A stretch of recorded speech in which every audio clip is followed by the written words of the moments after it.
that is when you take a look at your calendar and you really define your time of what you're doing when, and creating systems around when you're doing the grocery shopping, when you're doing the play dates. And for me, in setting your priorities of what those are. So it's like,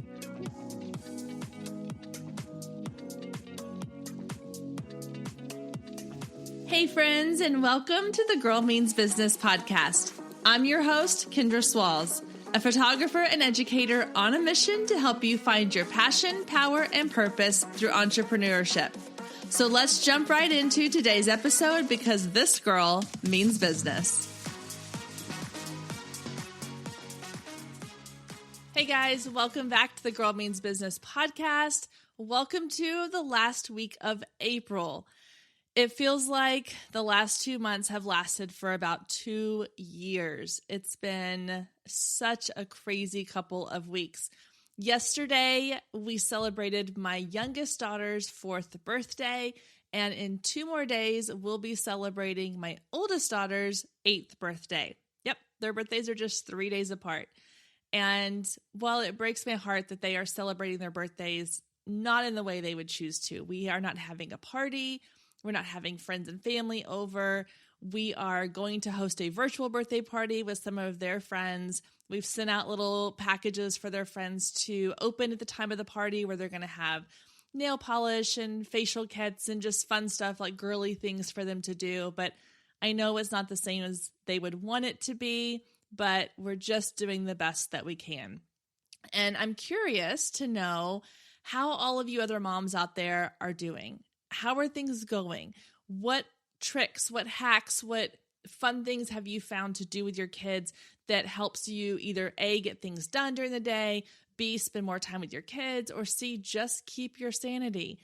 And I don't just mean the alcohol. Trust me, I have had my share of wine and vodka nights, but what other things are you doing that are helping to allow your family to feel normal, allow the kids to feel like this is just a normal part of their lives, even though we all know that it's not?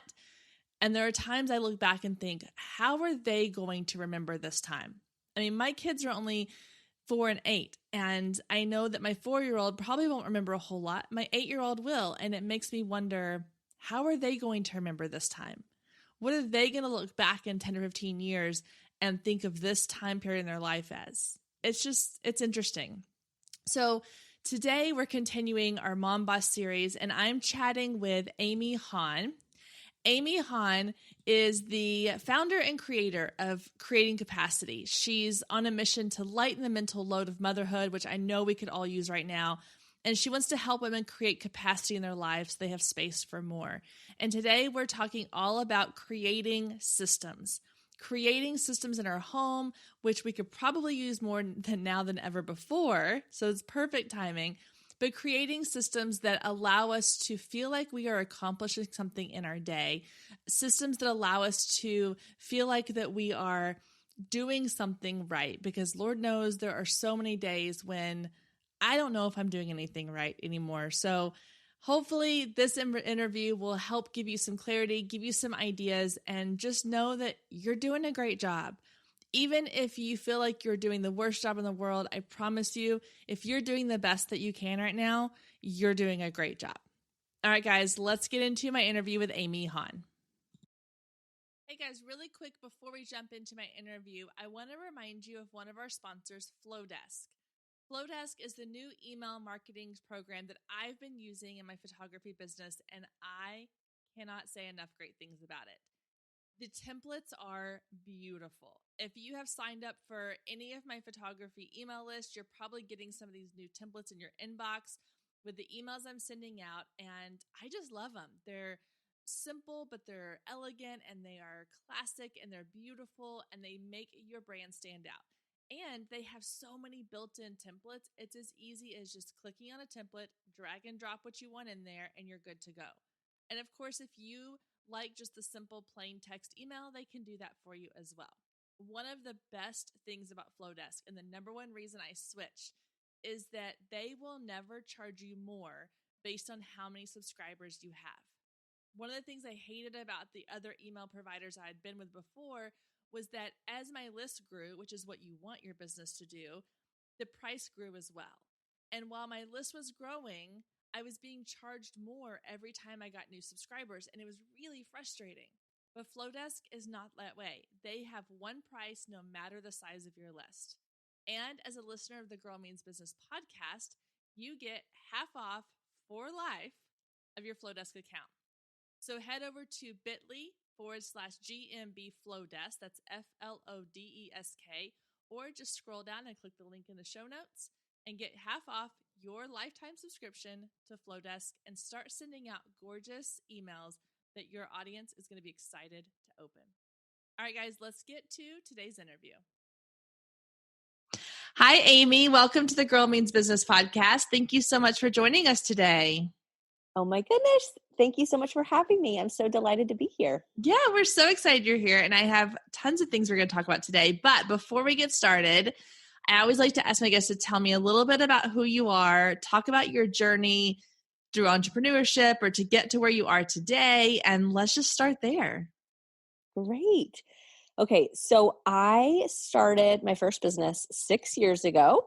I had been an executive assistant for over 10 years, and we had our little boy. I did the full-time working mom thing for a couple years, but transitioned to be at home. I knew that financially for us long-term that we were going to need some supplemental income and that we couldn't just do it forever on one income.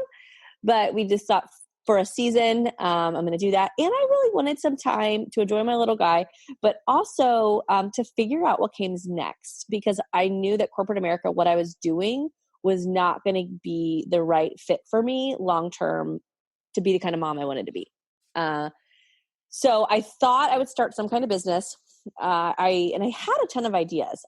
Because of what I'd done a bunch of event planning and project management. And I thought, I would do some sort of event planning. But the thing that was hard is, our finances were tight. Mm-hmm. And so to do some kind of service-based industry where I would need to, not charge very much at first and build up a customer base and also need childcare in the meantime, like that was just hard to figure out. We didn't have any family nearby. So, and we were looking to move. So we were in the Northern Virginia area. We were trying to move to Florida to be near family, which is where we live now. So all these things that made sense just didn't seem like they were the right fit for that season of life. And so I actually decided to start a home-based business with a company called Rodan & Fields. And, it's funny because it seemed very outside of my skill set. I never did anything sales related. I wasn't super passionate about skincare. It's a skincare company, but I just was intrigued by the opportunity and something about it more than anything, it just worked for that season of life, that it was super flexible. I could, work it around my son. If he was sick, it wasn't a big deal. If there were snow days, it wasn't a big deal. I could be in control. So for 6 years I did that. And I learned so much in the process. So much. I, more than anything, I learned that I really like to be an entrepreneur. I never want to work for anyone else. And that I want to work. I think there's at first I kind of thought, I want to be a stay-at-home mom, but I want to make a paycheck. And I think through that process of really building my business and really developing grit and, learning the disciplines of being self-employed, I realized I really enjoy working. I want to use my gifts and skills. I want to be the best version of myself. And I'm a better mom when I have that outlet. Because that was just really important to learn. And in the process over those 6 years, we had secondary infertility for most of it. We became foster parents. We just in September adopted our foster son, Frank, after 2.5 years.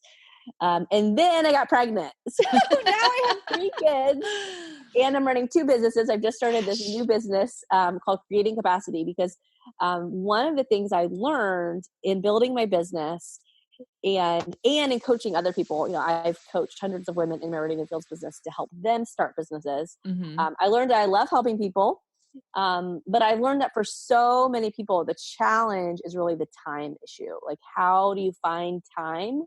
Because mom life will take, if you aren't intentional with how you spend your days and what you say yes to and what your priorities are, then mom life will take your all of your life. Oh Just yeah. the laundry and the dishes and the never ending cycle. And so I've am building this new business, creating capacity to empower women to make strategic decisions about how they spend their time so that they have capacity for more. Wow, what a great Whatever that looks story. like. So Yeah, that's amazing. So funny side note is I actually did Rodan and Fields for a while too. I thought that like I've always been into skincare. I worked for Clinique in college. I was a consultant with them. I would travel to different stores and do promotional events, and I got really into skincare. I thought I wanted to go into dermatology for a while. Yeah. And so when I had my oldest daughter and I was like, I was teaching full time. I was like, I want to be home with her, but I need money. I got into Rodan and Fields, and I just learned very quickly that sales is not my thing. I was kind of the opposite. Like, I loved skincare, and that's what drew me to Rodan and Fields. And I loved helping women feel good about themselves, because I know for me, a big source of my confidence comes from, having good skin and glowing skin. And even like the days I don't put on makeup, knowing that I look good and feel good, that helps me a ton. So I wanted other women to feel that way. But the sales part of it, and I just could not get behind pushing somebody else's bottom line. Like, I knew I wanted to spend that time doing something that was my own. Yeah. So I still love the products. Yeah. But yeah, like it was kind of my stepping stone to building my own business, sort of like yours. And so it's funny that we had a little connection there. But I love everything you said. You have such an incredible story, and the fact that you're doing it all with 3 kids and you've been through so much, and you're moving, the move that you did, and having that's one thing I know a lot of people struggle with, is not having family nearby and having that support system. We are very fortunate that we have both our parents close by to help out with our kids. But I know a lot of people that don't have that. And I'm like, oh, that's so difficult, because you don't have that quick, easy, like, hey, can you come watch my kids for an hour while I go meet with a client? That it's hard. Absolutely. Yeah. Yeah. So I want to talk today, I think, a little bit about, like you said, sort of finding those routines and those things that are going to help you do all the things. Because as women, as moms, we think, okay, I need to be able to be with my kids. I need to be able to be mom. But sort of like what you said too, was that I knew I didn't want to be a full-time stay-at-home mom. I have all the respect in the world for those women who want to do that. I want to run a business. I want to work. I want to feel like I'm in control of something. I want to feel like I'm able to support my family. I love that. I truly love what I do, and I can't imagine not doing that. But there is that weight of, am I sacrificing my family for something that feels selfish sometimes? And so what advice do you have when you talk to women who are like, okay, I want to do all the things, but how do I do them all without feeling like I am hurting my children or giving away up time with them or with my husband or whoever it might be? How do you kind of coach women through that? Yeah. Well, I think that first thing, that place you started, is for a lot of women the first place, just coming to that decision of like, no, I do want to work. Because I think there's a lot of shame, and there's a lot of, I should want to do this, and I should, I feel like that, like whenever, and this has been a journey, like whenever I get asked to like go on a field trip, I'm like, I really do not want to go on a field trip. Oh my gosh. Like, Mommy, go on the field trip.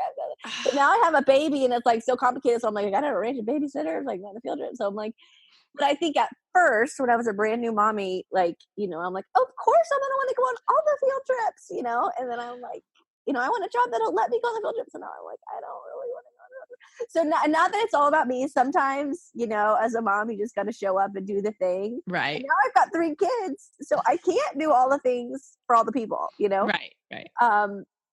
Because if I was just going on field trips all the time, Libby doesn't have field trips yet, but you know what I mean? Big picture down the road.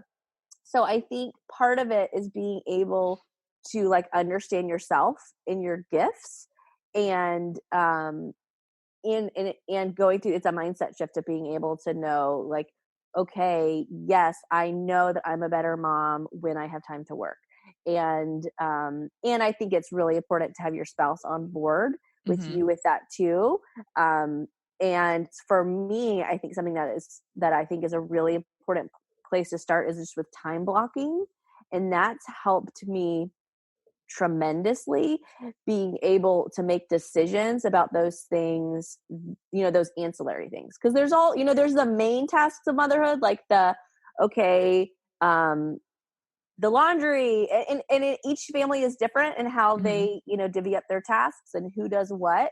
But I think the mental load, so much of it's mental, so much of it's that shame, so much of it is that, those messages that you feel like I should, and sometimes people legitimately have family members who are not supportive, moms or sisters or cousins or mother-in-laws who are like, you shouldn't be doing this or you shouldn't be doing that. So that's a whole other story. I think it's so different for every woman because what you have to go through is different. But I think time blocking is, and with creating capacity, that's the first thing that we're going to start focusing on is really time blocking. And that is when you take a look at your calendar and you really define your time of what you're doing when, and creating systems around when you're doing the grocery shopping, when you're doing the play dates. And for me, and setting your priorities of what those are. So it's like whether, what are the habits of your family, and again, that's going back to what do you want? Like, what do you want your mom work life to look like? What do you want your family life to look like? What do you want your goal? Do you want to be going to church regularly? Is your kid going to be doing, sports this many days a week? And it's really, I think, empowering women to look back, to step back and look at all the things, because it all affects it. How many sports you're going to let your kids do? How many, if you're going to have dinner with people so many nights a week, if you're going to say yes to the PTA, like all these commitments, we have to step back and look proactively at all of these things, because if not, we're just saying yes and committing to all these things. Then of course there's no time and energy left, or if you just think like, oh, well, I mean, my kid's in sports 6 days a week and whatever it is, we all have these different things. We all have control of our lives and how we spend our time. But I think for me, looking at the calendar and actually fitting it in is the best place to start, because it empowers you to say no and say, okay, if I am committing that I'm going to build a business and I'm going to work, 2 hours, like you're going to find the chunks of time and you're going to hold it. And then you're going to know, okay, like maybe I'm going to have to give up watching This Is Us, or I'm going to have to, instead of working out for 2 hours a day, I'm going to work out for 30 minutes or whatever it is. Like it helps you to, for me, it's empowered me to say no to things, to know, when I can do the field trip, when I can't do the field trip, because you only have so many hours in a day. So yeah.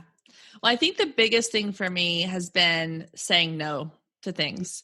And I think specifically as a woman, I don't think men have this problem. And I don't want to stereotype or categorize necessarily. I think there are men out there who do, but I think women and moms especially have a really hard time saying no to things and no to our children because of fear. We're afraid of whatever the consequence might be. And just in the past couple of years, and I think it's Rachel Hollis has said this, where she's talked about how she does like a calendar audit every year where she sits down and she looks at the calendar from the last year and she goes through like, what were the things that brought me joy? What were the things that didn't? She kind of Marie Kondo's her calendar. Yeah. And she's like, okay, if it's from now on, if it's not a hell yes, it's a hell no. And she is really good about making sure that, hang on one second. It's fine. You need to go eat and close the door. Oh my goodness. Again, working home with kids. The apple had a brown spot, heaven forbid. But anyway, so yeah, Rachel Hollis has this, she does this calendar audit where she just really looks at what it is that she wants to allow into her life. Because for a long time, she'll say, she was like, I was just saying yes to anything and everything that came my way. And I felt overwhelmed and I felt exhausted and I was resentful and I dreaded these things. And when she finally was like, if it's not a hell yes, it's a hell no. And I try really hard to do that in my own life. And I find that like a perfect example is my oldest daughter, who's 7, is super athletic. She's really into sports. She does everything from like, it's constant. It's soccer, right into basketball, into softball, and then it's volleyball and camps in the summer. And I want her to do those things. I want her to, because I played sports growing up and I know how powerful that can be.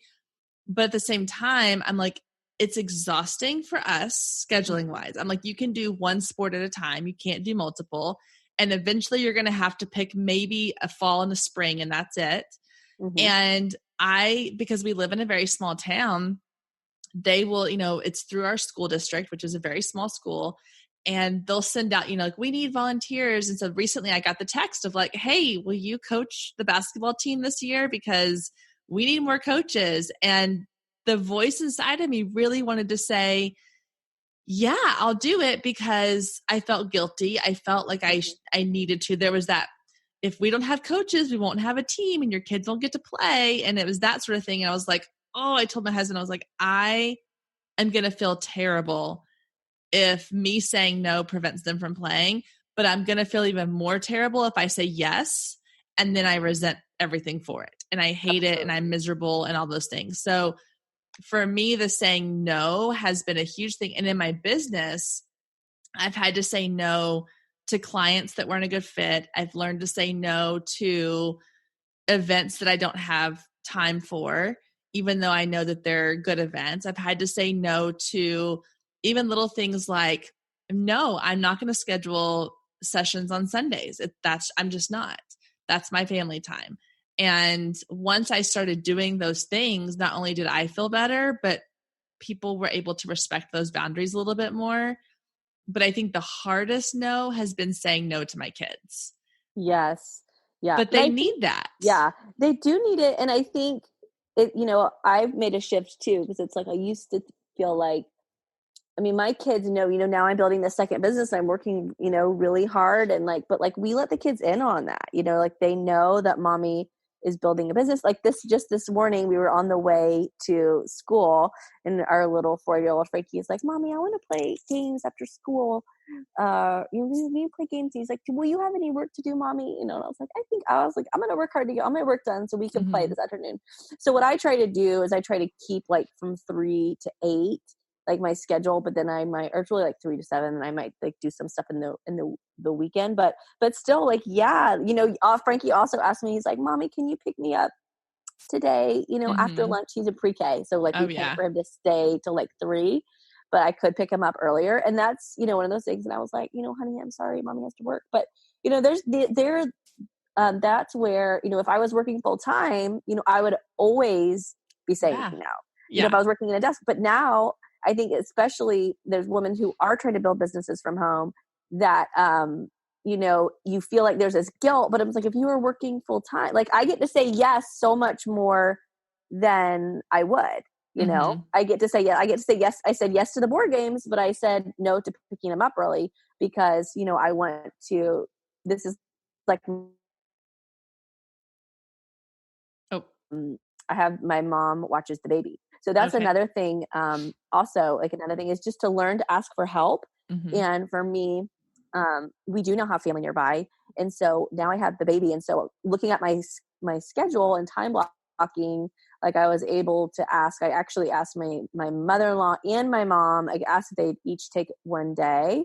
And she sleeps most of the time, but it gave me a concentrated time of work. And with my Ready Fields business, I never had that. I never had like big chunky chunks of time, but with this, what I'm doing now, I feel like I need it.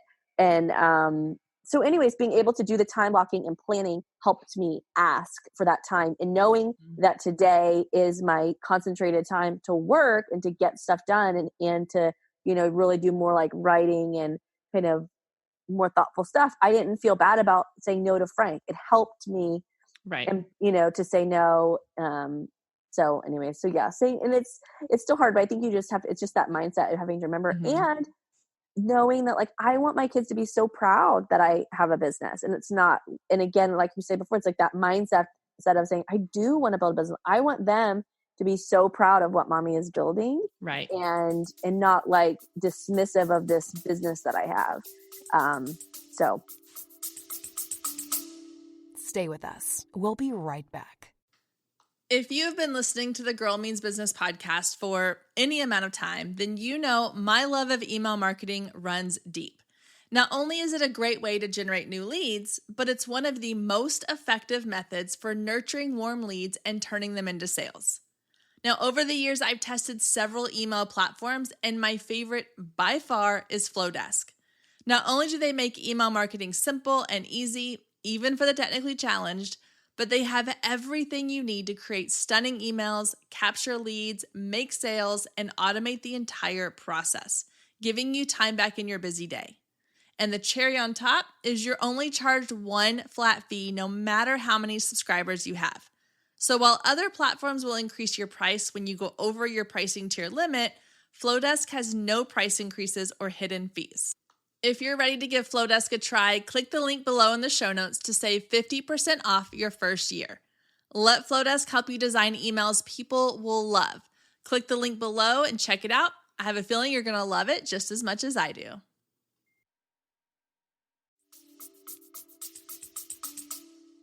Well, I think one thing you said kind of made me think of something too about the fact that, asking for help. I know a lot of women who are working from home, building businesses. And a lot of times if you ask them, like, why did you do that? Why did you decide to start a business from home? Or why did you decide to quit your 9 to 5 to work from home? They're going to say, I wanted more time with my kids. Yeah. But that also leads into, well, now I feel like I can't ask for help, or I can't put them in a daycare, or I can't, block off time for myself because I'm doing this because I want to spend more time with the kid. So why would I send my kid off to somebody else? I know I struggle with that. When I quit teaching the first year and I was home, and I think my daughter she was 1 at the time. And so my oldest one had just started kindergarten. My little one was 1. And I felt awful asking for help. Like, I felt so guilty, even though it was my mother-in-law, my father-in-law, or my mother-in-law, my mom, and my dad. And I was like, can you watch her for just a couple hours so I can get work done? And luckily my parents are super supportive, and they know what I'm doing, and they are 100% behind me on it. I felt the guilt of saying, I need to block this time to do these things. And that means me having somebody else watch my child. But I think it's a mindset. Like you said, you have to just get over the fact that, 1, not worrying about what anybody else thinks about it. This is your business and your life and your family. And 2, knowing that if you can block that one day, it frees up the rest of your week or the next 2 or 3 days to spend that time with your kids.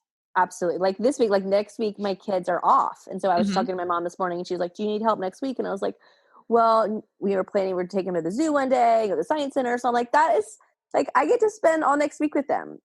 It's okay that and I'm going to be around to spend time with them today. But yeah, that definitely was a mindset shift. And I think that, family can play a huge role in that. I think it's so important to be in relationships with other women that feel this way. Because I think depending on, when we moved to Melbourne, we live in Melbourne, Florida, it's a small town. And it was really hard because there's a lot of women who don't have the entrepreneurial go-getter passion that I do. And so being connected with women, that's one of the reasons why I started creating Capacity, is because I think, all those thoughts, feelings are so normal, and different people have different situations and different pressures. And we all have some personalities are just more inclined to care what other people think than others. And that's a really good thing. Like, makes you really compassionate and kind, but it also makes it hard sometimes to do those things. But, I also think, like, if you don't have family nearby, like just asking for another mom, like maybe there's someone else who's in the same boat that you could like switch off with, and Yeah, that do a it's trade. like, Yeah. that you take them on Mondays, or you do, and it doesn't have to be for people pursuing work. Like it could, maybe that's just volunteering or whatever, or if you're just in the very beginning and you're like, I have no idea, like just to go to Starbucks and like journal and Yeah. think and dream about what you want to do. Mm-hmm. You've got to have friends that you can talk about this stuff with. And sometimes because sometimes, I'll just be honest, I have friends, especially girls on my team, who their family members were the most discouraging, are judgmental about like they needed to be at home, they needed to be happy to be at home, and if they weren't, like there was something wrong with them. So it's like if a family member isn't helpful, then maybe you especially look for a friend that you could like, Yeah. if financial is thing. The other thing I was going to say is, as in my Ordaining Fields business, there's a couple women who built Ordaining Fields businesses, and one of their financial goals was still to be able to pay for daycare. And it wasn't about they wanted to have the flexibility, so like their kids go, they're able to know themselves. And for me, I was like, wow, like just to be able to be that empowered, to feel like Yeah. it's okay if your kids still go to daycare, if that's the right Yeah. situation for your family. If they still go, what she did, this one friend in particular, she'd have a play date with them on Wednesdays. They would go do something fun until they all started kindergarten. They would go do something fun, and that was like their play date. And then she was really intentional about not doing any work around the kids, so she was able to set better boundaries. So you just have to figure out what works for you and not worry about what other people think. And I know for some people that's easier said than done. But Well, I think too, like you mentioned earlier about, really figuring out what your life looks like. What does your family life look like? What does your work life look like? What is it that you want? And I think that ties in a little bit to, personality types too, and the fact that like knowing how you work as a person. So for me, I know that like I get up in the morning, and my time, like I get up and drop my daughter off at school, and then I get, typically I try to have like gym time a couple days a week where I go to the gym, and my youngest one loves it because they have childcare there, and the little childcare lady paints her nails and fixes her hair, and they play games. So it's fun time for her too. And she's around other kids, and then I get my me time, and then she and I will go do something. We'll run errands, even if it's something as simple as, hey, it's Monday, we're going to the grocery store, but it's that time together. I know that I work my best in the afternoons and evenings. And the part I've struggled with is that like, I do my best work from like 5 to 9, which sadly that is the time when everybody else wants my attention. Yes. So my husband and I have had to work around that, because that's for whatever reason, that's the time of day when I feel inspired. I feel motivated. I'm like on it. I'm ready to do all the things. But it's also the time when there's dinner and there's homework and there's kids and there's a husband coming home from work that wants my attention, and there's Netflix and all these things that we want to do together. So we've had to kind of schedule out where I say, okay, I need at least 1 or 2 nights a week where I can go in the office, I can close the door, you're in charge of dinner, you're in charge of bed and bath time, and I can just get things done. And if one night I'm not feeling it, and I'm like, no, you know what? I'm like last night I came home, I was exhausted. It's just a crazy time of year. And I was like, you know what? I'm laptops off, turning off my phone. We're going to just all lounge on the couch and watch a Disney movie together and not even think about anything else. And then tomorrow night I can have my work night. So we're flexible with that. But we have kind of done what you've said and put in the work of, this is what works for us. And it may not work for everybody else, but that's how we make it work. And I a lot of women look at other people, and I see this a ton in Facebook groups. They'll go into Facebook groups like, okay, well, I'm struggling with this. How did you make this work? And I think that's great to ask for advice, but I also think it's a little bit harmful in some ways, because now you are asking somebody else to tell you how to handle your schedule. And there's a difference between people asking for advice and how do you do it versus this is how it should be for everybody. Yeah. Yeah. And I think it's different because different personalities need different accountability. Some people are better. Like we're just all different. And that's one of my visions with Creating Capacity, is making it about, empowering you to decide what works for you. Here's some like curating some options, like here's some ideas, and then let's brainstorm, have a community where you can brainstorm things and then find a solution and then implement it. But yeah, there's not a one size fits all, and different people have different goals. Some women want to build a 6-figure business. Some people are just looking, for a hobby craft. They're building something that's just kind of fun, and, making it huge isn't their motivation. So it's like, it's all different. But I think what you're saying, that the conversation with your spouse is super important. We have that.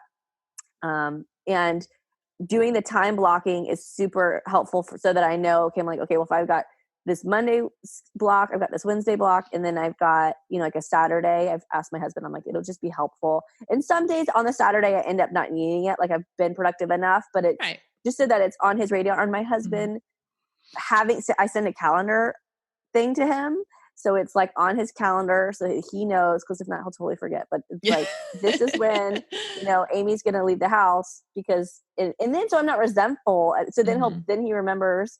Because if not, you expect them to just always remember. I mean, again, different husbands have different personalities. Oh, yeah. But like for mine, I know that it's not malicious if he forgets. It's just his personality. Right. But, the other thing I was going to mention that you spoke to, about the timing, knowing yourself. So I am 100% a morning person. Like if I don't get it done by noon, like, it's probably not going to get done, and now I've learned so that in the evening I do kind of fun stuff. Like I might make graphics, if I'm going to kind of put some business time in, I'll like mess around on Canva, making graphics. I'll do kind of like fun stuff, but I know I need to get like my writing or, more thoughtful stuff done earlier.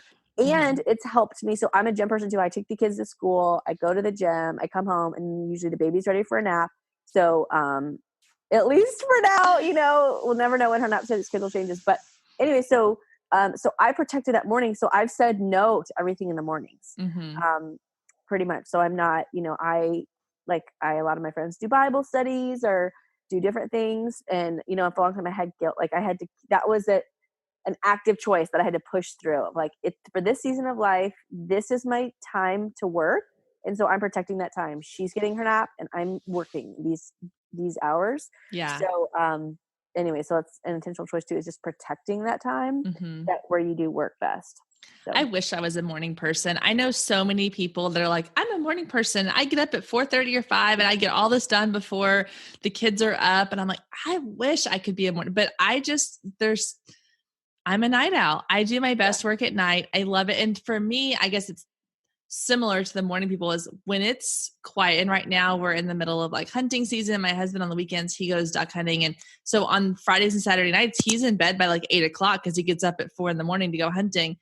And honestly, I love those nights because I'm like, okay, it's Friday night. The kids are in bed. My husband's in bed. I don't have any obligations to anybody else. I put on an episode, like reruns of Friends or some show I don't have to pay attention to, or I'll put on a podcast, and I will just have a quiet house and I will knock out 5 or 6 different things on my list that I've been putting off. And it's just that time works for me. But I do get a little jealous of these people that are like, I love my mornings. I'm like, I wish I loved my mornings. I just don't. But again, that comes down to knowing who you are. And if you are not a morning person, don't try to force yourself to do your work in the morning. If you're not a night person, don't try to force yourself to do work at night. So really knowing kind of who you are and what works best for you.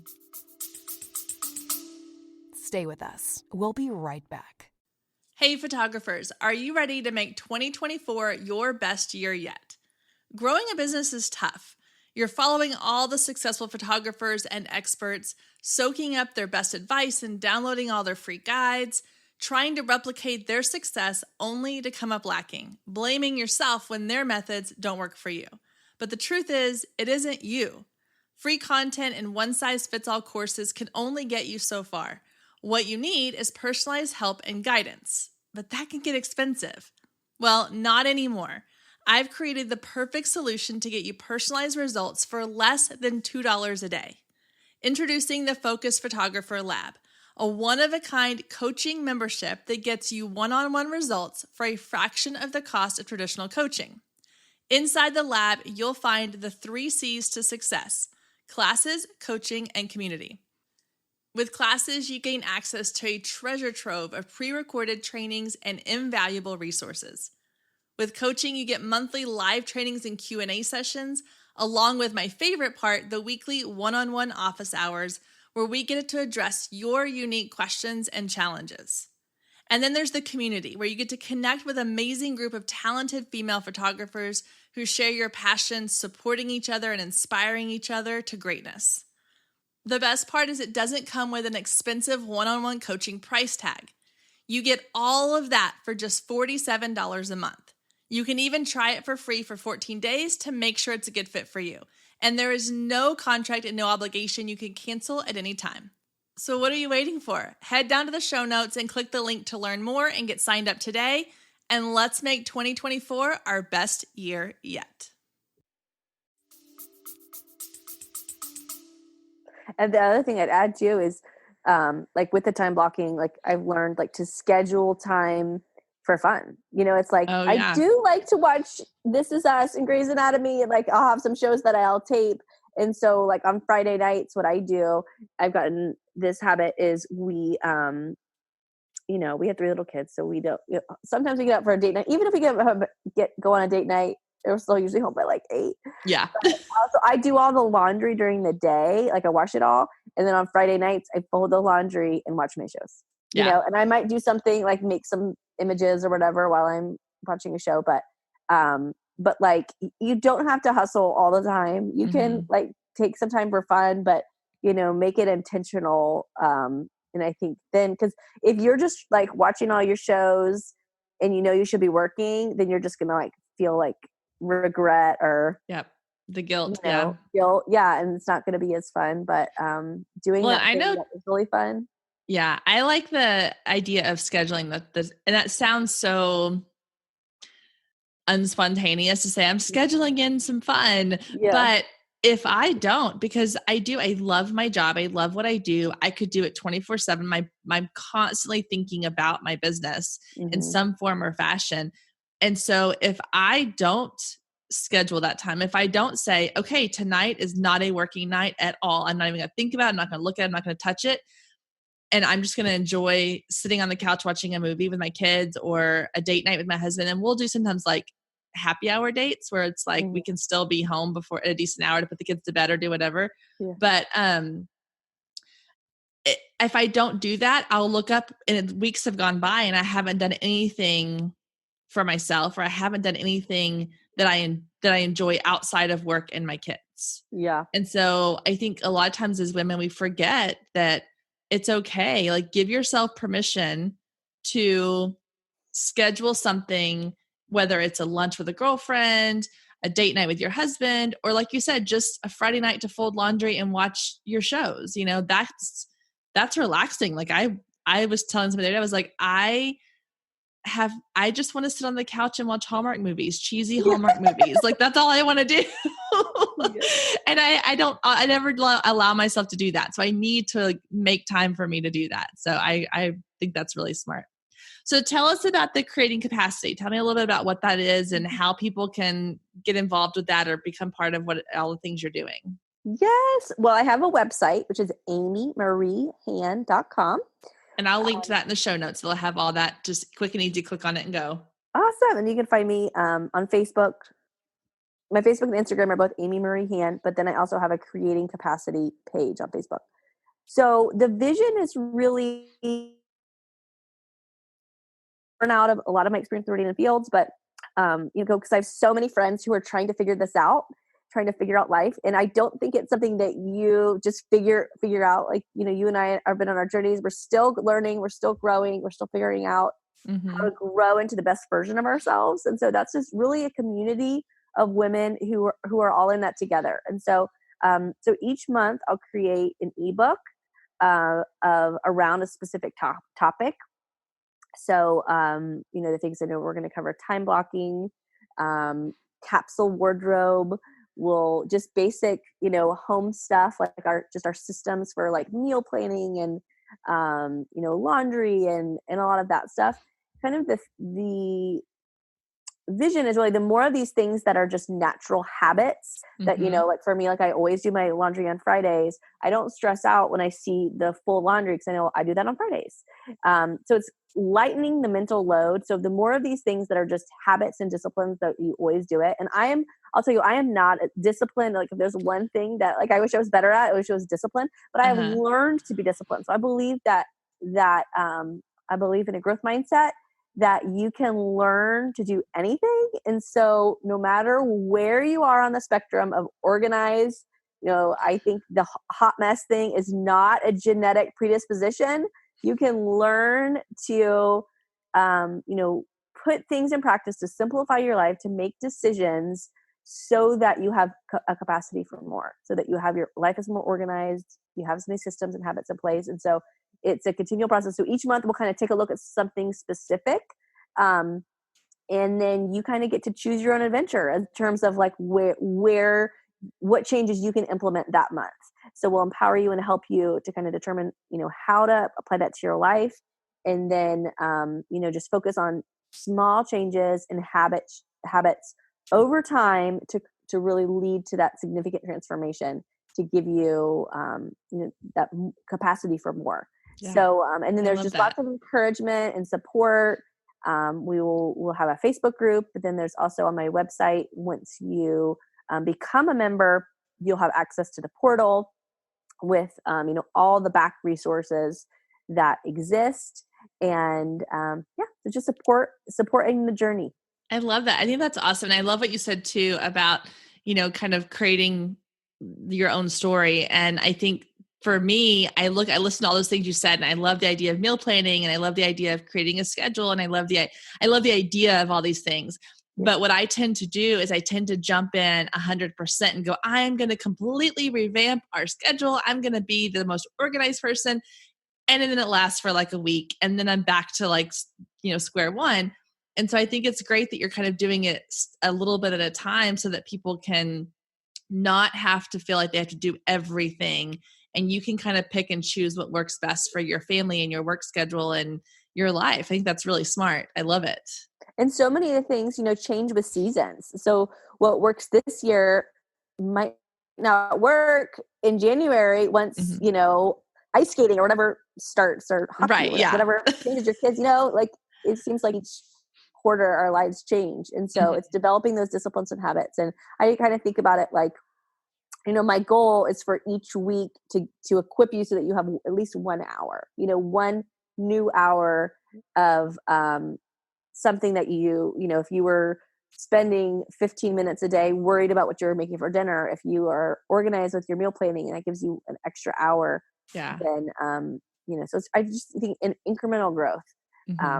So yeah, that's so awesome. Well, I'm so excited. Yes. So you already kind of mentioned, but you said people can find you on Facebook, you have your website, and then you'll have the Creating Capacity Facebook page as well. And I will link to all of those in the show notes so that people can find you and follow you and join your membership program and just start organizing all the things they want to organize in their life and getting on top of it and not feeling so overwhelmed. I think that's a big thing. If we can not feel so overwhelmed, then that's a huge weight off of our shoulders. So absolutely. Yeah. Thank you so much for joining us today. This has been such a fun chat. I love hearing your story and connecting with you. And I think you have so many amazing things to share with us. And we just kind of scratched the surface today. So people can definitely hop on board with you and learn a lot more.